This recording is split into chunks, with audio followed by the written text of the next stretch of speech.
धन के लिए हम धर्म को आगे रखें, धन को नहीं। धर्म को, हमारा कर्तव्य क्या, प्रायः जैसे पूज्य बाबा ने कहा, आज हमारे देश में बहुत दुर्दशा हो रही है। दुर्दशा हो रही, क्यों? क्योंकि सब अपनी जगह से गलत हो रहे हैं। अगर अपनी जगह हम ठीक रहे तो हमारी दुर्दशा नहीं होगी। हमारा भजन कम होगा, लेकिन हम धर्म से चल रहे हैं तो हम विजयी होंगे।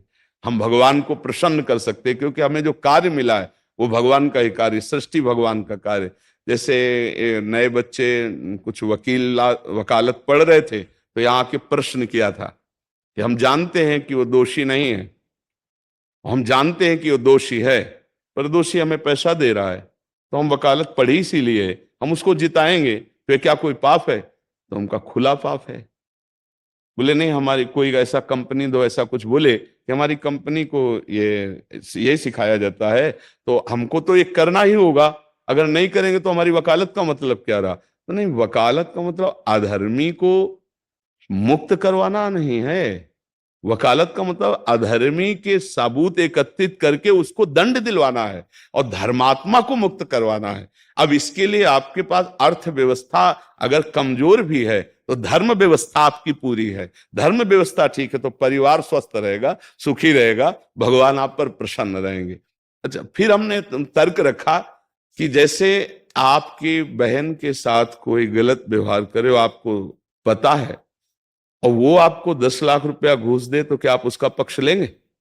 नहीं। तो फिर दूसरी बहन के साथ किया है। अब यहां विचार करना है ना, अपने भाई का अगर कत्ल किए हो, मुझे पता हो कि ये दोषी है, तो क्या हम पैसे से उसको मुक्त करने देंगे? लगेगा कि जान की बाजी लगा देंगे और तुम्हें हम, ऐसे ही एक गरीब आदमी की किसी ने हत्या की, तो आपका पक्ष बनता है। पर यह ज्ञान कहां मिलेगा? बिना अध्यात्म के ज्ञान तो मिलेगा नहीं।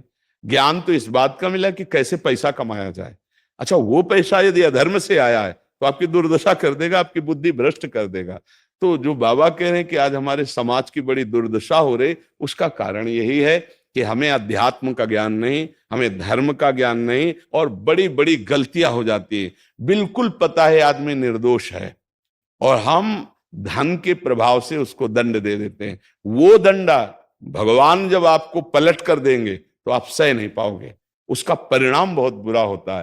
तो इसलिए समाज को चाहिए अपने अपने कर्तव्य का पालन करते हुए एक नियमावली। बढ़िया है। अब अगर आप कोई मिलावट करके भोजन सामग्री दे रहे हैं, आपको पता है, तो जो खाने वाले के हृदय में बैठे हुए भगवान है, वो तुम्हारे जीवन में मिलावट कर देंगे, तुम्हारा जीवन महान दुखमय हो जाएगा। ये कहां समझा जाता है?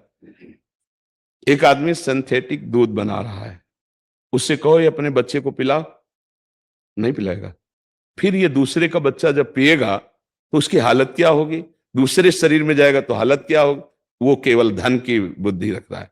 एक आदमी घी में केमिकल मिला रहा है, एक ऐसे अभक्ष्य पदार्थ मिला है, वो स्वयं नहीं खाएगा, लेकिन वो होटलों में भेजा जाएगा, हजारों लाखों लोग खाएंगे, बीमारी बढ़ेगी, उसको रुपया से मतलब है। ये चीज, ये दुर्दशा हर जगह धर्म का ज्ञान न होने के कारण फैल रही, नहीं फैल रही। एक मरीज बीमार है, असली दवाओं में पैसे ज्यादा है, नकली दवा लेकर के असली के दाम में बेच देना, उसको बिल्कुल फायदा ना होना।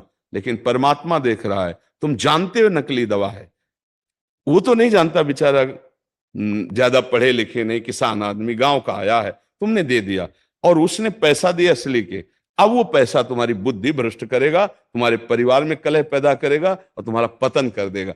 ऐसे हर डिपार्टमेंट में, हर विषय में यदि हम अपने धर्म से चले, अपने सत्य से चले और थोड़ा भी भजन होगा, वो आपको उत्तम गति प्रदान करेगा। पर ऐसा कहां समझ में आ रहा? अध्यात्म के बिना भला ऐसा समझ में आएगा? तो इसीलिए कह रहे हैं हमारे देश की दुर्दशा हो रही। पूर्वजों में पहले यह था कि हमारा धर्म नहीं जाना चाहिए चाहे प्राण चले जाएं, हमारा चरित्र नहीं जाना चाहिए चाहे सर्वस्व नष्ट हो जाए। आज इसकी कोई परवाह नहीं, तो उसी से बुद्धि भ्रष्ट हो जाती है, जीवन एक पशुवत आचरण वाला हो जाता है और वो अपने को बड़ा सुखी समझने लगते हैं कि हमारे पास बड़ा वैभव है। लेकिन प्यारे, उस दिन को याद करो जिस दिन तुम्हारा आखिरी समय होगा, ना तुम्हारा फार्म हाउस जाएगा, ना महल तुम्हारा जाएगा, ना बैंक बैलेंस जाएगा, न कोई व्यक्ति और ना ये शरीर। अब तुम्हारे कर्म तुमको भोगवाएंगे। उस समय की कौन याद करता है? अगर उस समय की याद हो तो भय लग जाए कि नहीं नहीं, पाप नहीं करूंगा, क्योंकि जाना है यहां से। अच्छा, कब जाना कुछ पता नहीं है, किसी भी समय ट्रांसफर हो सकता है इस शरीर से। तो हमें लगता है कि महापुरुषों के जो वचन है कि हमें एक नियम से जीवन जीना चाहिए, धर्म पूर्वक जीवन जीना चाहिए, अपने कर्तव्य का पालन करना चाहिए। जो हमारे लिए कर्तव्य, आज प्रायः धन प्रधान बुद्धि होने के कारण कर्तव्य स्वाहा हो रहा है। एक विद्यालय में विद्यार्थी के लिए जो गुरु पद में बैठा है उसका क्या